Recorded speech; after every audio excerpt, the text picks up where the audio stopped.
भी सहज योगियों के लिए बड़ा पवित्र दिन है। सहस्त्रार्थ दिवस है। आज ही के दिन सन 1970 में परम पूज्य श्री माता जी ने इस विश्व का सहस्त्रार्थ खोला था और सबको सहज योग के बारे में बताया था। आज उनके आशीर्वाद से सैकड़ों देशों में लोग सहज योग कर रहे हैं, अपनी आध्यात्मिक मानसिक उन्नति को प्राप्त कर रहे हैं। आइए सबसे पहले परम पूज्य श्री माता जी को प्रणाम करके मैं उनके श्री चरणों में आज का जो मेरा टॉपिक है डिप्रेशन, चूंकि मेडिटेशन से भी ये डिप्रेशन ठीक होता है और मनुष्य मानसिक रूप से पूरे संतुलन में आता है, इसलिए आज उनके ही श्री चरणों में बैठकर मैं डिप्रेशन के लिए आपको होम्योपैथी का एक ट्रीटमेंट बताने जा रहा हूं, जिसके लिए बहुत बार लोगों ने मुझसे मांग की थी। वैसे तो होम्योपैथी में बहुत तरह के डिप्रेशन ठीक हो जाते हैं और अनेकों तरह की दवाइयां हैं, मगर आज परिस्थिति जन्य डिप्रेशन जो हमें दिख रहा है कि बहुत लंबे समय से लॉकडाउन के चलते बहुत सारा व्यापारी वर्ग, छोटे व्यापारी या बड़े व्यापारी अलग अलग कारणों से मानसिक अवसाद में हैं, चिंता में हैं। उनके लिए हम होम्योपैथी के माध्यम से जो सेवा कर सकते हैं वो मैं आज आपको बताने जा रहा हूं।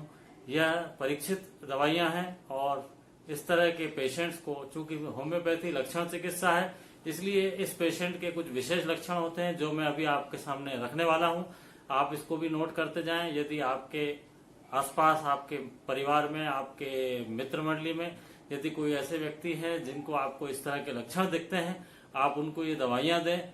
बहुत ही जल्दी बहुत ही अच्छे हो जाएंगे वो, और उनके मन का सारा नेगेटिविटी, सारा अवसाद आप देखेंगे छू हो जाएगा। आप देखेंगे किस तरह होम्योपैथी लोगों के विचार बदल देती है।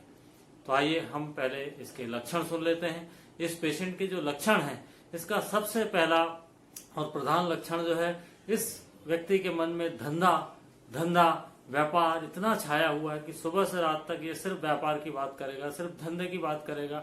यदि आप इसको आधी रात को उठाकर भी धंधे की कोई बात करेंगे तो ये बहुत प्यार से आपसे बात करेगा।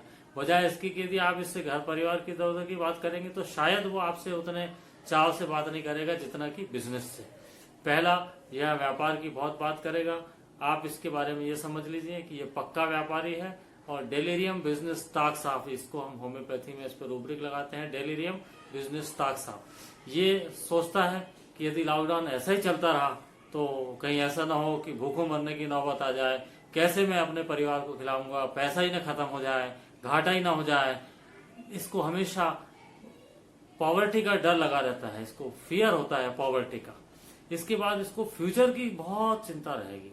ये फ्यूचर के ऊपर बहुत ज्यादा टेंशन लेने वाला व्यक्ति है। ये हमेशा सोचेगा कल क्या होगा, बाद में क्या हो जाएगा। यानी इसके मन में एक इनसिक्योरिटी की फीलिंग रहेगी। ये सिक्योरिटी फील नहीं करता। जैसे हमें और आपको शायद लगता होगा कि ये लॉकडाउन खत्म होने के बाद कुछ समय जरूर परेशानियां आएंगी, मगर उसके बाद स्थिति सारी सामान्य होने वाली। मगर इसको सामान्य नहीं दिख रहा होगा। इसको हमेशा यही दिख रहा होगा कि इससे ऐसा होने वाला है, इससे ऐसा होने वाला है, पता नहीं मेरा क्या होगा।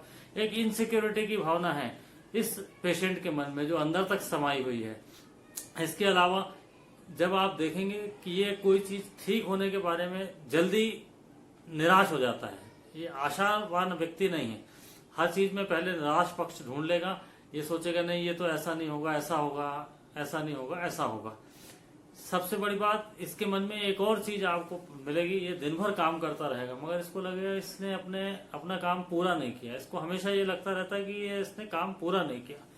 अच्छा, इसके साथ ये आप खास तौर से नोट कर लीजिए कि इसके साथ इसको हो सकता है कोई शारीरिक तकलीफ भी होगी, इसको मानसिक तकलीफ के साथ हो सकता है, इसका कॉन्स्टिपेशन रहता हो, इसको लूज मोशन रहते हो, इसको एसिडिटी रहती हो, इसको पेट में दर्द रहता हो।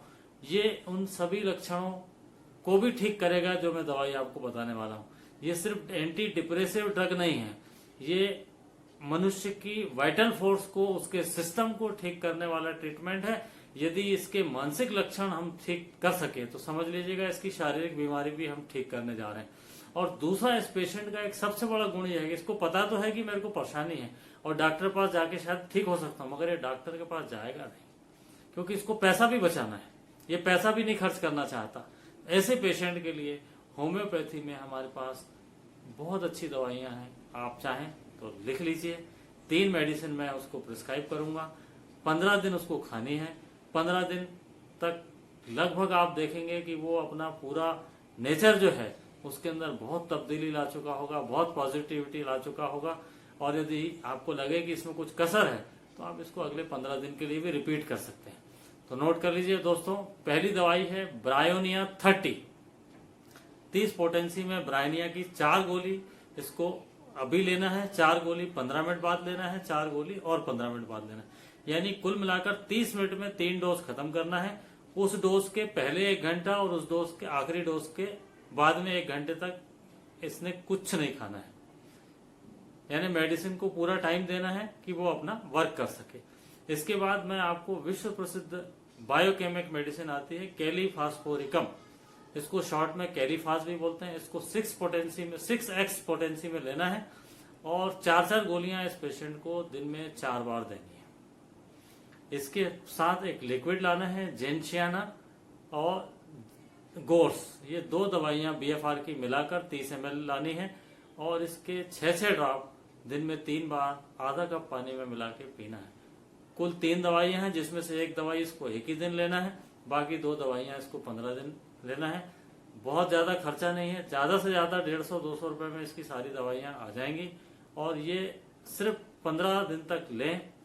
इसको ये नहीं कहना पड़ेगा कि आप अपनी मानसिकता बदलें, ये दवाई इसकी मानसिकता बदलेगी, फिर आप देखिएगा कि होम्योपैथी कैसे सोच बदल देती है। तो आज के एपिसोड में इतना ही। आपने मेरा ये लेक्चर सुना, इसके लिए बहुत धन्यवाद। मैं आशा करता हूं कि यह बहुत सारे लोगों का जीवन बदलने में, उनके डिप्रेशन में जाने से और उनको अन्य रोगों से बचाएगा। क्योंकि यदि आदमी का मनुष्य का मन स्वस्थ है, यदि ब्रेन उसका बैलेंस में है, तो उसको शारीरिक बीमारियां भी बहुत सारी नहीं पकड़ती। तो ये दवाइयां एक बार उसको दीजिए पेशेंट को, और 15 दिन तक लगातार देने के बाद इसके फायदों के बारे में हो सके तो इसी एपिसोड में आप कमेंट बॉक्स में बता सकते हैं कि उसको कितना फायदा हुआ या नहीं हुआ। धन्यवाद मित्रों, अगले को एपिसोड में फिर हम आपसे मिलेंगे। तब तक नमस्कार। आप चाहें तो अपनी पसंद की कोई डिसीज पर यदि आप कोई एपिसोड चाहते हो तो कमेंट बॉक्स में हमें जरूर बताएं। जय श्री माता जी। जय श्री माता जी। मित्रों, आज 5 मई है।